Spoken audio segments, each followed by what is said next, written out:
आपण कॉमर्स विषयातील एक महत्त्वाचा विषय चिटणीसाची कार्यपद्धती या विषयाची ओळख करून घेणार आहोत। आता चिटणीसाची कार्यपद्धती हा विषय घेत असताना या विषयात जर आपण बघितलं तर पहिला शब्द चिटणीस।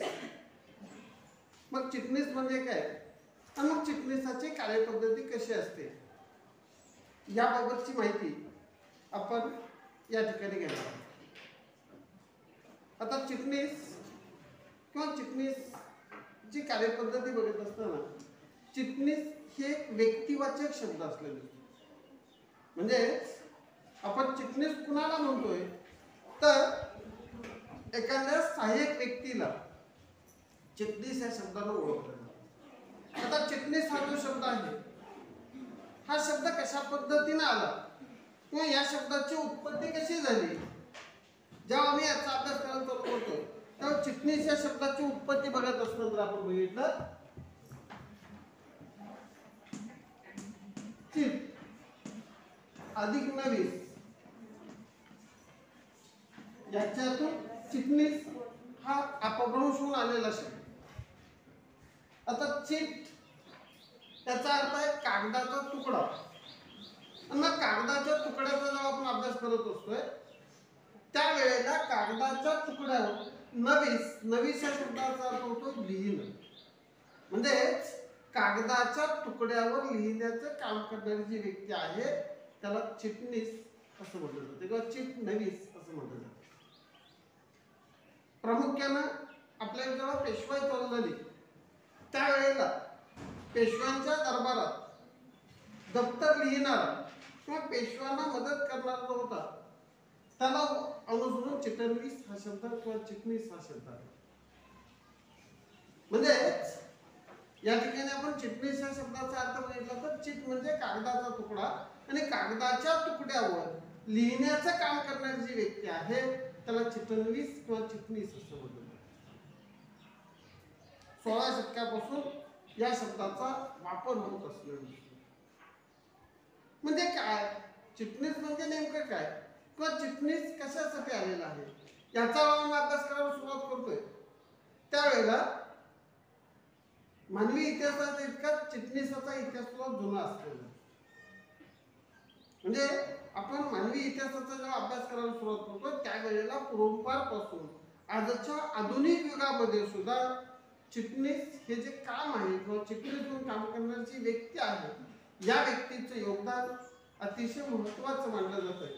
आता चिटणीसाला इंग्रजीत शब्द सेक्रेटरी, म्हणजे आपण बऱ्याच वेळेला म्हणतोय चिटणीस हा शब्द प्रामुख्याने आपल्या महाराष्ट्रापुरता मर्यादित वापरला जातोय। अनेक ठिकाणी चिटणीस हा शब्द आपण जसं बोली भाषेमध्ये काही मराठी शब्द वापरत नाहीये, बऱ्याच ठिकाणी तुम्ही जर बघितलं तर याला इंग्रजी शब्द सेक्रेटरी म्हणून वापरला जातो, किंवा बऱ्याच ठिकाणी या ठिकाणी याचा उल्लेख पीए या अर्थाने सुद्धा केला जातो। पी फॉर पर्सनल आणि ए फॉर असिस्टंट, म्हणजे खाजगी मदतनीस जो असतो या, म्हणजे तुमच्या कामाला सहाय्य करणारा मदत करणारा असा मदतनीस व्यक्ती पूर्वीपासून आज तागायत काम करत असलेला। इंग्रजीतील सेक्रेटरी हा शब्द मूळ लॅटिन शब्द सेक्रेटरीस या शब्दापासून आलेला आहे, म्हणजे सेक्रेटरीस म्हणजे गोपनीय स्वरूपाची कामं करणं। आता तो म्हणाल गोपनीय स्वरूपाची कामं करणं किंवा मदतनीस करणं हा काय प्रकार आहे, तर आज आपण अनेक प्रतिष्ठित व्यक्ती बघतोय आपल्या सगळ्याशी निगडीत असणार। आपण बऱ्याच वेळेला राजकीय पुढाऱ्यांचा अभ्यास करत असताना एखादा आमदार, एखादा खासदार, एखादा मंत्री असतो, आणि मग या मंत्र्यांना, आमदारांना किंवा खासदारांना मदतनीस करणारा त्यांचा पीए असतो।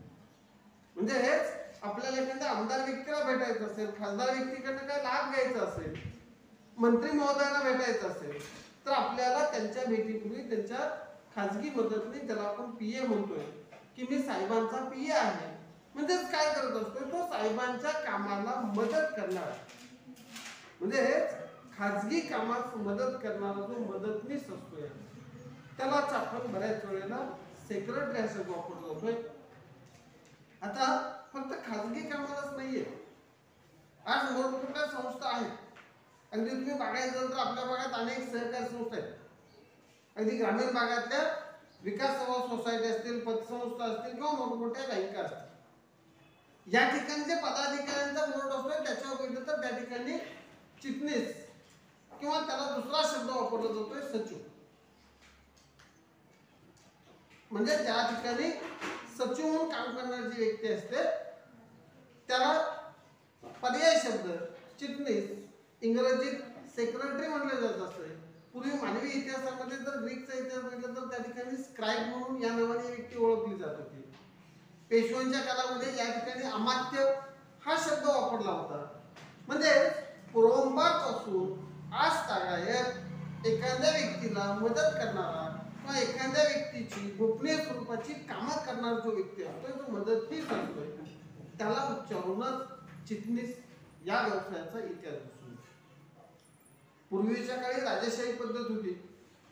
त्याच्या अगोदर जर बघितलं ज्यावेळेला मानवी व्यक्ती भटक्या अवस्थेत होता आणि या भटक्या अवस्थेचं ज्यावेळेला समूहात रूपांतर झालं त्यावेळेला प्रत्येक समूहामध्ये कोण ना कोणतरी प्रमुख व्यक्ती काम करत असते आणि या प्रमुखाच्या मार्गदर्शनाखाली तो समूह कार्य करत असतो. आणि मग ही जी प्रमुख व्यक्ती असते या प्रमुख व्यक्तीची जी काही कामं करणार असतोय, त्याला मदत करणार असतोय, त्याला अनुसरून चिटणीस हा शब्द वापरला. आता तुम्हाला राजेशाही किंवा जुन्या पद्धती गेल्या, मग आज चिटणीसाची आवश्यकता काय आहे? तर पूर्वीपेक्षा आज चिटणीसाचं काम हे अतिशय महत्वाचं आहे. आज तुम्ही ग्रामीण भागात जर बघितलं असाल तर ग्रामीण भागात आपण पूर्वी ज्याला ग्रामपंचायत म्हणत होतो त्याला आता ग्राम सचिवालय हा शब्द वापरला जातो. आपण जर मंत्रालयात गेलो तर मंत्रालयाच्या इमारतीचं नाव सचिवालय, म्हणजे ज्या ठिकाणी सचिव बसून काम करतोय त्याला सचिवालय म्हटलं जात असते. आणि मग असा जो सचिव आहे, असा जो सेक्रेटरी आहे किंवा चिटणीस आहे हा नेमकं काय करत असतोय, त्याच्या कामाचं स्वरूप काय असतंय? आपण चिट अधिक नवीन शब्दाचा बघितला. चिट म्हणजे कागदाचा तुकडा, कागदाच्या तुकड्यावर लिहिण्याचं काम करण्याचं काम. म्हणजे सगळ्यात महत्वाचं चिटणीसाचं काम काय असेल तर लिखणावळ करणं, लिहिणं. आता काय लिहित असतोय तर तो ज्याच्यासाठी काम करत असतो त्याचं दप्तर सांभाळण्याचं काम हे चिटणीसाचं असतं. तो ज्या व्यक्तीसाठी काम करत आहे त्या व्यक्तीचं दप्तर सांभाळणं. अगदी उदाहरण सांगायचं तर बघा, तुम्ही तुमच्या गावात विकास सेवा सोसायटीमध्ये गेला तर त्या ठिकाणी सेक्रेटरी नेमलं.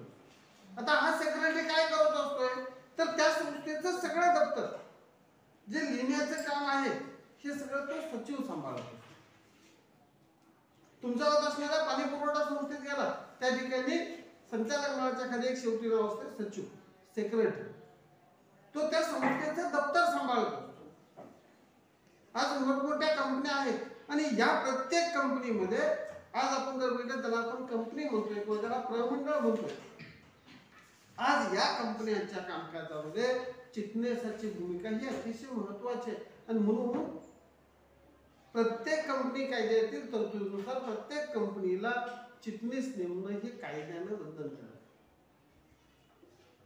आणि मग आपण आता कॉमर्समध्ये जेव्हा करिअर करायला सुरुवात करत असतो, कॉमर्सच्या करिअरचा विचार केला जातोय त्यावेळेला आज आम्हाला त्याचा उपयोग काय होतोय. समजा मी 11वी 12वी कॉमर्स केलं आणि मला चिटणीस यामध्ये करिअर करायचं, अतिशय स्कोप असणारा व्यवसाय. त्याच्यातली जी टॉपची पदवी आहे ज्याला CS म्हटलं जातं, कंपनी सेक्रेटरी. तुम्ही जर आतापासून ध्येय ठरवलं, मी 11वी 12वीला अभ्यास घेतलेला, 11वी 12वी नंतर मी कंपनी सेक्रेटरी परीक्षेला जाणार आहोत, मला चिटणीस मध्ये करिअर करायचं. आज भारतात अशा बऱ्याच कंपनी की त्यांना या पात्रतेची माणसं मिळत नाही.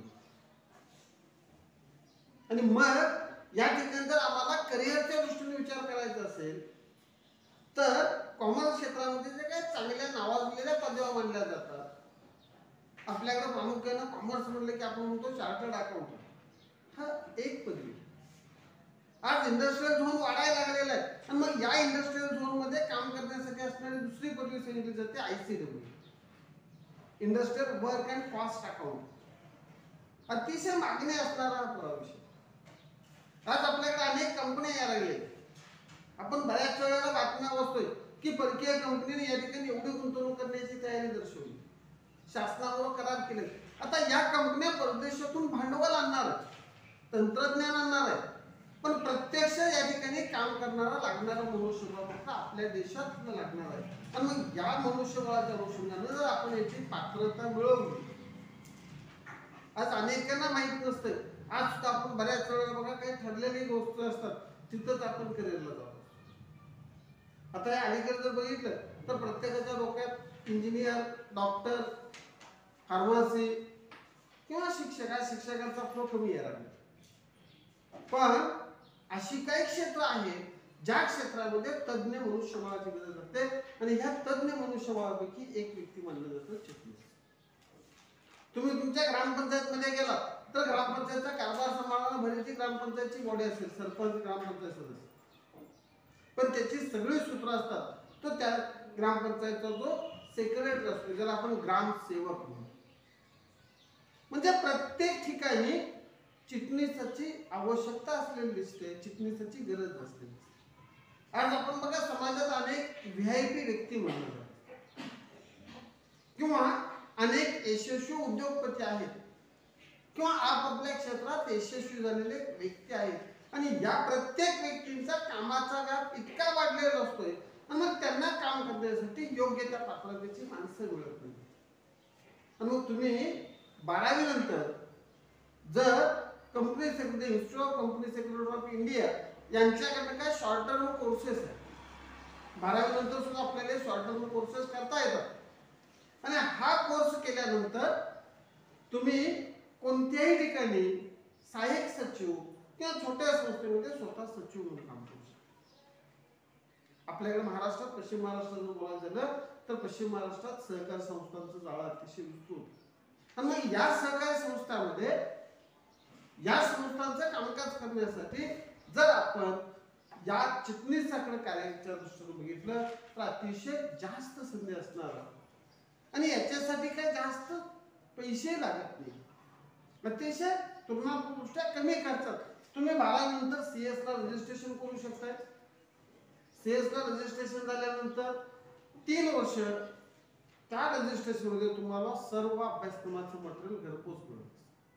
तुम्ही घरी बसून अभ्यास करायचा आणि घरी बसून अभ्यास केल्यानंतर त्या परीक्षा देत राहायचंय आणि परीक्षा पास झाल्यानंतर आज जगातला जे काही व्हॅल्युएबल कोर्सेस आहेत त्यामध्ये आपल्या CAची व्हॅल्यू, तुम्ही जर आपल्या कंपनी सेक्रेटरी या संस्थेची किंवा CAची पदवी जर ग्राह्य धरली तर जगातल्या कुठल्याही कंपनीमध्ये तुम्हाला अतिशय चांगल्या पद्धतीची नोकरी मिळू शकते. आज CS व्हायच्या अगोदर तुमच्या घरी नोकऱ्या हुडकत येतात. आपण जर कोल्हापूर जिल्ह्याचा अभ्यास केला तर अख्खा कोल्हापूर जिल्ह्यात 5 ते 6 व्यक्तीचा CS असतो. आणि मग आमच्या परिसरात आज असणारी MIDC बघा, गोकुळशोभा MIDC आहे, 5 स्टार MIDC आहे, शिरोली MIDC आहे, शिवाजी उद्योगनगर आहे.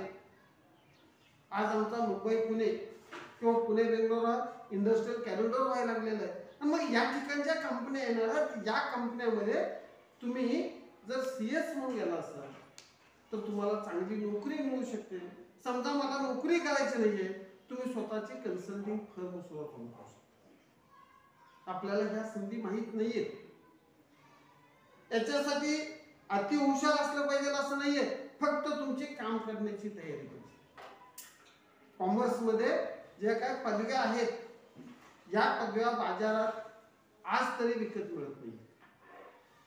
मग तुमची चार्टर्ड अकाउंट असू दे, ICW असू दे, CS असू दे, आज बँकिंगच्या क्षेत्रात काय निघालेल्या पदव्या निघालेल्या आहेत, आज इन्शुरन्स क्षेत्रात स्कोप वाढायला लागलाय. आणि मग या प्रत्येक क्षेत्रामध्ये जर आपल्याला करिअर करायचं असेल तर आमची राबण्याची तयारी पाहिजे. आज याचा CAचा निकाल मित्रांनो, तुम्ही 10वी बिन परीक्षेचा पास झाला किंवा 12वीच्या अपेक्षा तेच आहे, पण या ज्या पदव्या आहेत CA असेल, CS असेल, ICW असेल, यांचा निकाल जो आहे तो मुळात 3 ते 4% म्हणजे 100 विद्यार्थी बसले तर 100 विद्यार्थ्यांनी 2 किंवा 3 विद्यार्थी पास होतात, 97 विद्यार्थी नापास झाले. म्हणजे हे अवघड आहे का? अजिबात नाही. फक्त यांच्यात वेगळी सिस्टीम आहे परीक्षेची. बऱ्याच ठिकाणी या ठिकाणी अजूनही ग्रुप पासिंग आहे.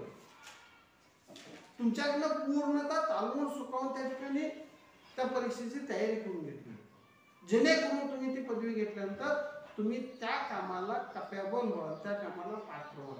अशा पद्धतीच्या ह्या पदवी आहेत. आणि मग हा जो चिटणीसाचा उत्पत्ती मिळत असेल, आज आपण जर बघायचं झालं तर आज समाजात अनेक राजकीय पुढारी, अनेक प्रतिष्ठित खेळाडू, अनेक उद्योगपती आहेत. अगदी उदाहरण सांगायचं झालं तर समजा नावाजलेला डॉक्टर असेल, नावाजलेला वकील असेल, नावाजलेला राजकारणी सल्लागार असेल, नावाजलेला इंजिनियर असेल, तर त्यांना सुद्धा चिटणीसाची आवश्यकता असते. कारण त्यांची बरीचशीच कामं सांभाळण्याचं काम हा खाजगी मदतनीस करत असतोय, चिटणीस करत असतोय.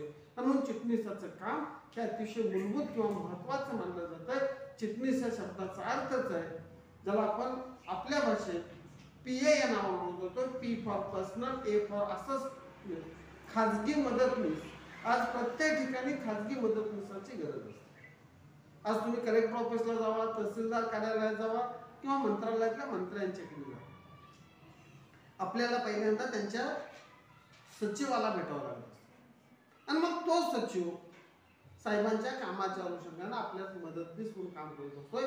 म्हणजेच व्यवसायाच्या दृष्टीने असेल, स्वतःच्या व्यवसायाच्या दृष्टीने असेल, करिअरच्या दृष्टीने असेल, त्या दृष्टीनं चिटणीसाचं ज्ञान हे अतिशय मूलभूत मानलं जातं, अतिशय गरजेचं मानलं जातं. म्हणून चिटणीसाचा व्यवसाय हा विषय अतिशय महत्त्वाचा. आता आपण या विषयात काय बघणार आहोत तर सगळ्यात पहिल्यांदा आपण चिटणीसाचा अर्थ, चिटणीसाची वैशिष्ट्ये, चिटणीसाची कार्य काय असतात, चिटणीसाचे प्रकार काय आहेत, या घटकाचा अभ्यास आपण करणार आहोत. आणि मग हे सगळं बघितल्यानंतर आपण 11वी आणि 12वीला आपला जो फोकस असणार आहे हा फक्त कंपनी सेक्रेटरी याकडे असणार. म्हणजे आपण 11-12वीला चिटणीसाच्या कार्यपद्धतीमध्ये जो अभ्यास करणार आहोत हा प्रामुख्याने कंपनी सेक्रेटरी या घटकाचा अभ्यास करणार आहोत. आणि म्हणून तुम्ही जर 11वीचा म्हणा किंवा 12वीचा अभ्यासक्रम जर बघितलं तर तो अभ्यासक्रम सगळा कंपनीशी निगडीत. 11वीचा अभ्यासक्रम बघितला असेल, 12वीचा अभ्यासक्रम तुम्ही बघू शकताय. त्या ठिकाणी पूर्ण कंपनी संघटन हा व्यवसाय संघटना आहे. आणि या कंपन्यांच्या व्यवसायामध्ये, कंपनीच्या यशामध्ये कंपनी सचिवाची भूमिका ही अतिशय महत्वाची आहे. आणि त्या दृष्टीने आपण सचिवाचा अभ्यास करत असताना यावर्षी सचिवाच्या शब्दाच्या सुरुवातीपासून, कारण का हा विषय नवीन आहे, आपल्याला या विषयाची माहिती नाहीये. 11वी कॉमर्सला जे आपले 4 विषय आहेत, अर्थशास्त्र, OC, अकाउंटन्सी, चिटणीसाची कार्यपद्धती, काही ठिकाणी मॅथ्स विषय आहेत, काही ठिकाणी मास मीडिया विषय आहेत. म्हणजे कॉमर्सला जे विषय आहेत ते 10वी पर्यंत बरेच न झालेले विषय. आणि त्याच्यामुळं आपण फक्त चिटणीस या शब्दाचा अर्थ बघितलेला आहे, चिटणीसाची उत्पत्ती कशी झाली या घटकाचा अभ्यास या ठिकाणी